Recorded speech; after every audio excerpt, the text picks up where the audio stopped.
A paz do Senhor, meus irmãos, Deus nos abençoe no nome de Jesus.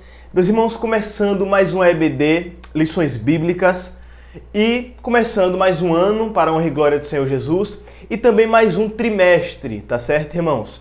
E o nosso trimestre, ele começa com a lição, com as lições, o corpo de Cristo, origem, natureza e vocação da igreja no mundo.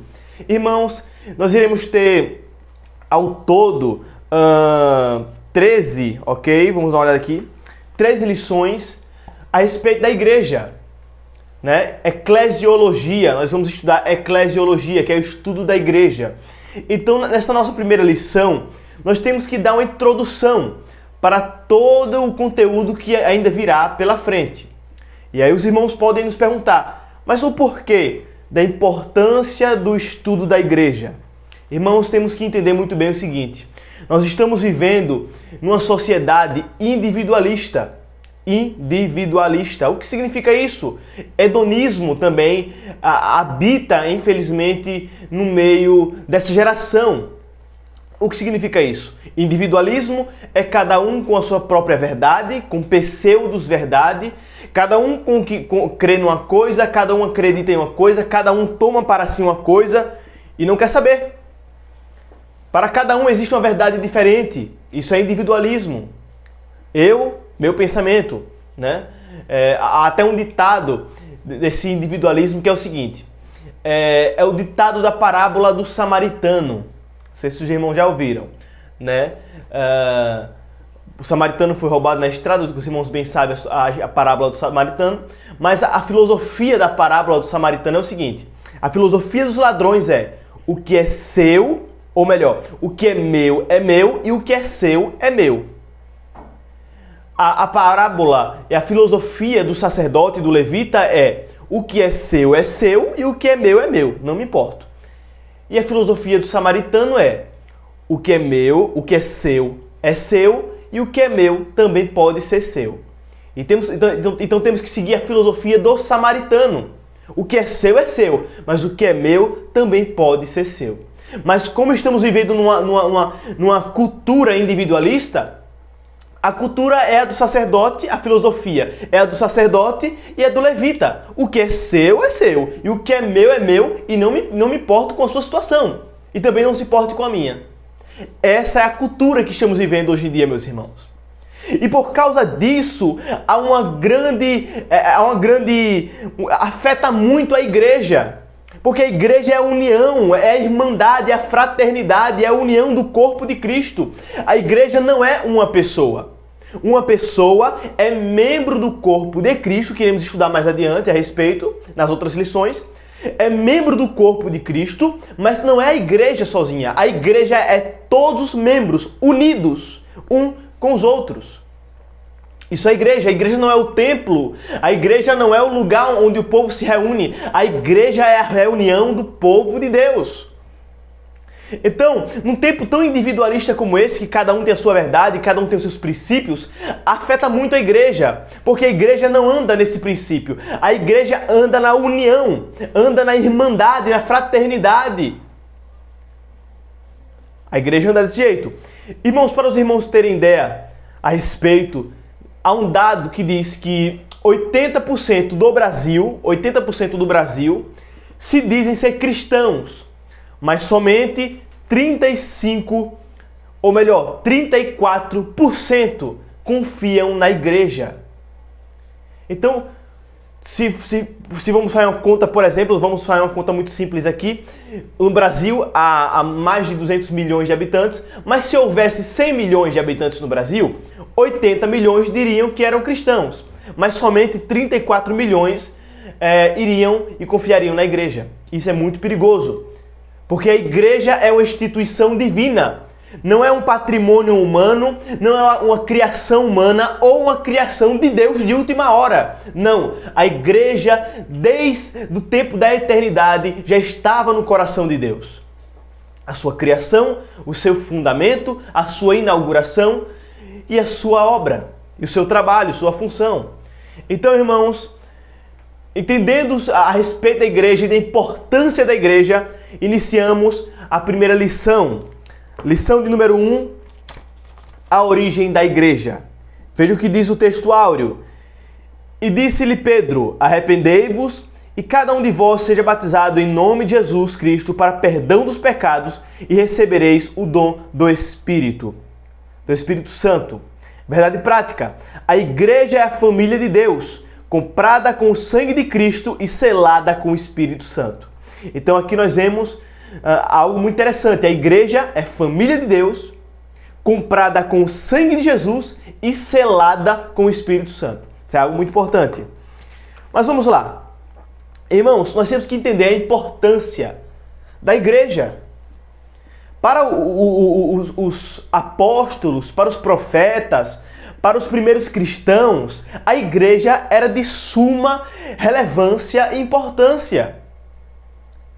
Então a igreja não pode ser para nós hoje algo desprezível ou algo transitório. Não, de forma nenhuma. A igreja tem que ser relevante. Irmão, existe igreja irrelevante? Existe. Existem igrejas que deixaram seu primeiro amor, igrejas que saíram da verdade, da palavra de Deus, das Escrituras, e por isso perderam sua relevância. Mas nós, como cristãos, temos que saber a importância dela.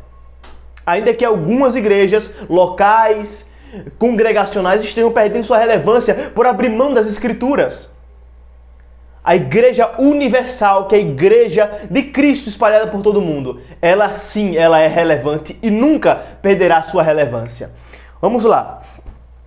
O primeiro ponto é o povo de Deus na Bíblia e na história. Então a primeira coisa, o povo de Deus no Antigo Testamento. Quando a Bíblia relata a respeito do povo de Deus no Antigo Testamento, ele está falando um povo étnico, um povo nacionalista, um povo nacional, que é os judeus. Então, quando a Bíblia fala o povo de Deus, a congregação do povo de Deus, o ajuntamento do povo de Deus, está falando de um ajuntamento tanto para questões religiosas ou não, mas do povo de Israel, do povo judeu, dos israelitas, dos hebreus, e não de gentio. Não. Então, no Antigo Testamento, quando a Bíblia relata sobre povo de Deus, está falando do povo judeu. Certo? Apesar que há muitas citações também no Antigo Testamento que Deus não se importa se o homem de que nacionalidade ele é, se o homem ele pecou, se ele se arrepender, Deus perdoa, se o homem é justo e ele começa a pecar, Deus faz justiça contra aquele homem. Então isso dá-nos para entender que Deus nunca fez acepção de pessoas. Agora que no relato bíblico, o povo de Deus, para demonstrar às nações a glória de Deus, foram escolhidos o povo judeu. Isso é notório, ok?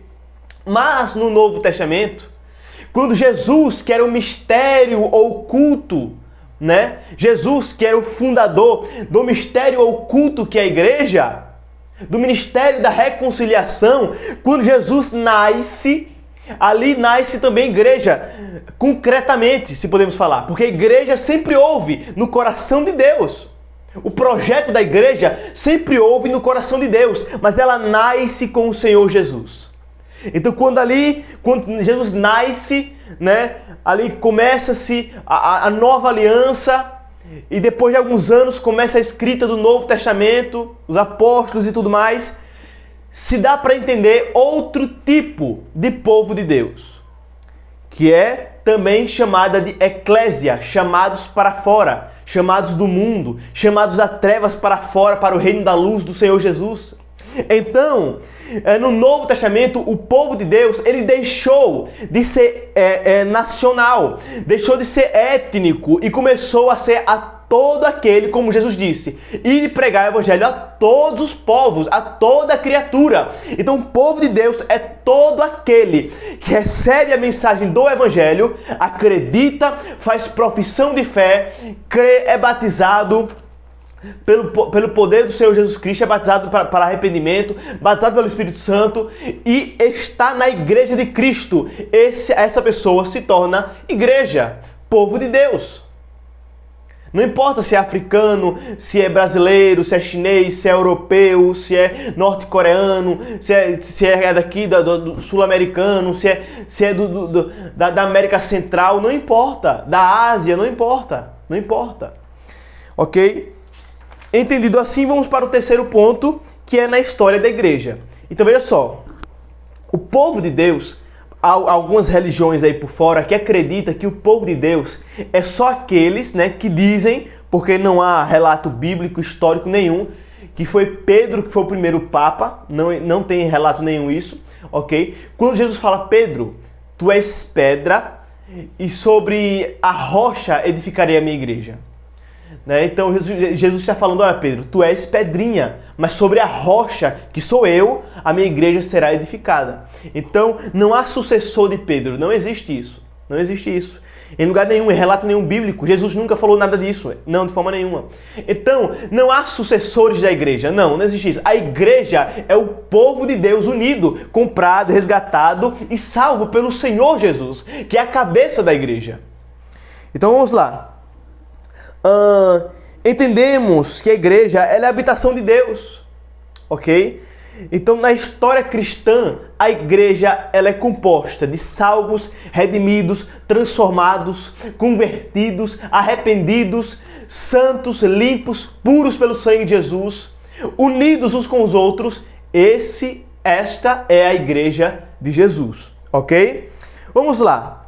Segundo ponto, a criação, a igreja como criação divina. Primeiro ponto, a igreja como um ideal de Deus. O que aprendemos aqui nesse ponto? A igreja sempre esteve no coração de Deus. Sempre esteve. A Bíblia diz que o Cordeiro foi morto desde a fundação do mundo. O Cordeiro morto desde a fundação do mundo. Então, quando o mundo foi fundado, seus alicerces, o plano de salvação e de remissão dos pecadores, que é Jesus, já estava posto no coração de Deus para, no tempo determinado, revelar e salvar todos os homens que crerem. Assim também a igreja.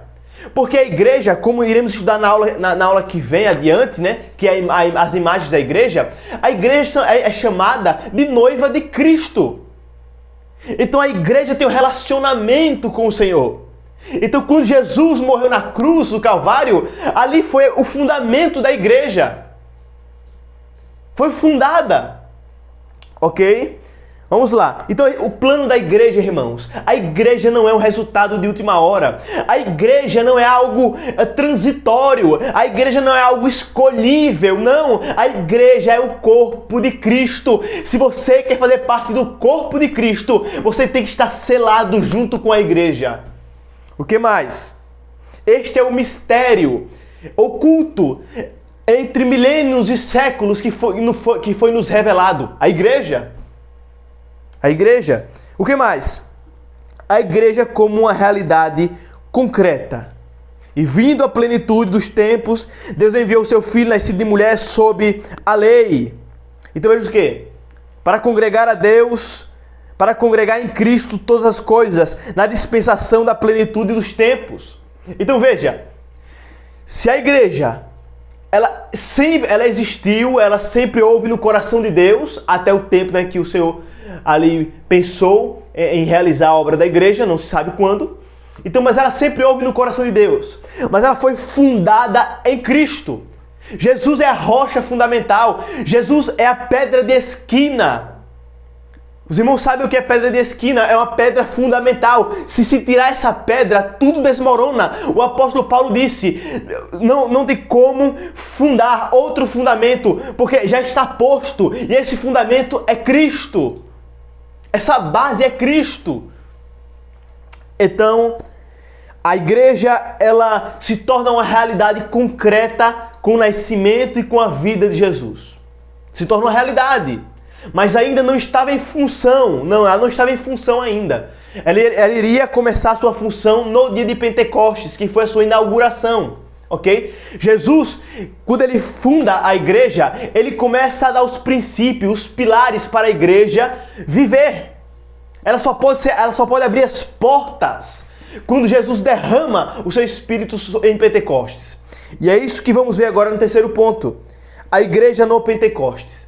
Então, se a gente observou que a igreja sempre foi um plano no coração de Deus, e depois a igreja foi fundada por Cristo, a igreja é inaugurada, as portas se abrem da igreja no dia de Pentecostes. Jesus falou, ficai em Jerusalém, até que do alto sejais revestidos de poder, e então ser-me-eis testemunhas, e pregarão na Judéia, Samaria, Jerusalém e até os confins da terra. Ele está fazendo o quê? Olha, fica em Jerusalém.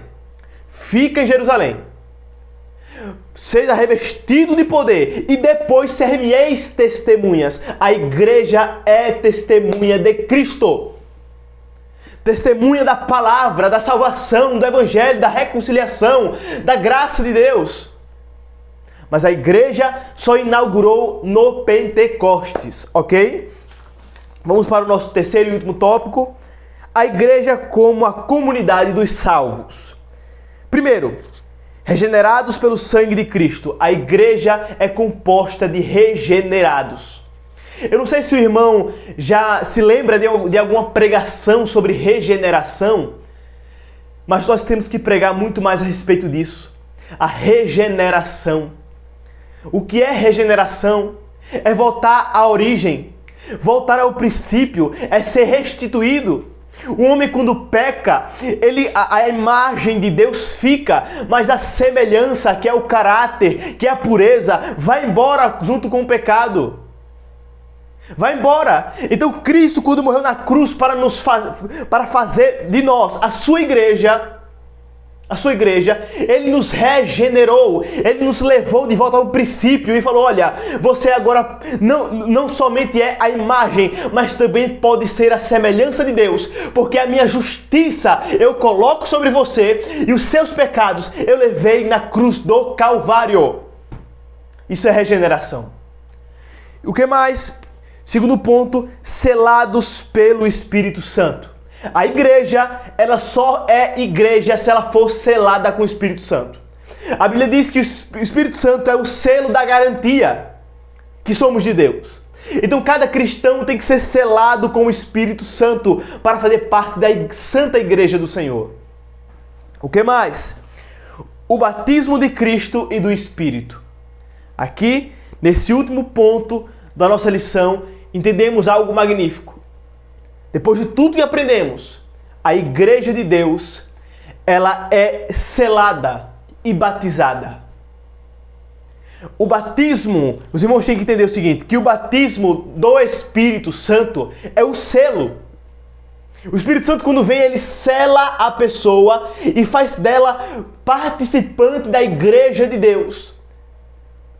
Agora, o batismo de Cristo, que João Batista disse. João Batista falou claramente, olha, eu batizo com água para arrependimento, mas vem um que vem após mim, que é primeiro do que eu, que ele batizará com o Espírito e com fogo. Jesus é o batismo de capacitação. Jesus batiza, Jesus pega o Espírito Santo, batiza o homem e capacita o homem. E ajuda o homem a prosseguir na caminhada da fé.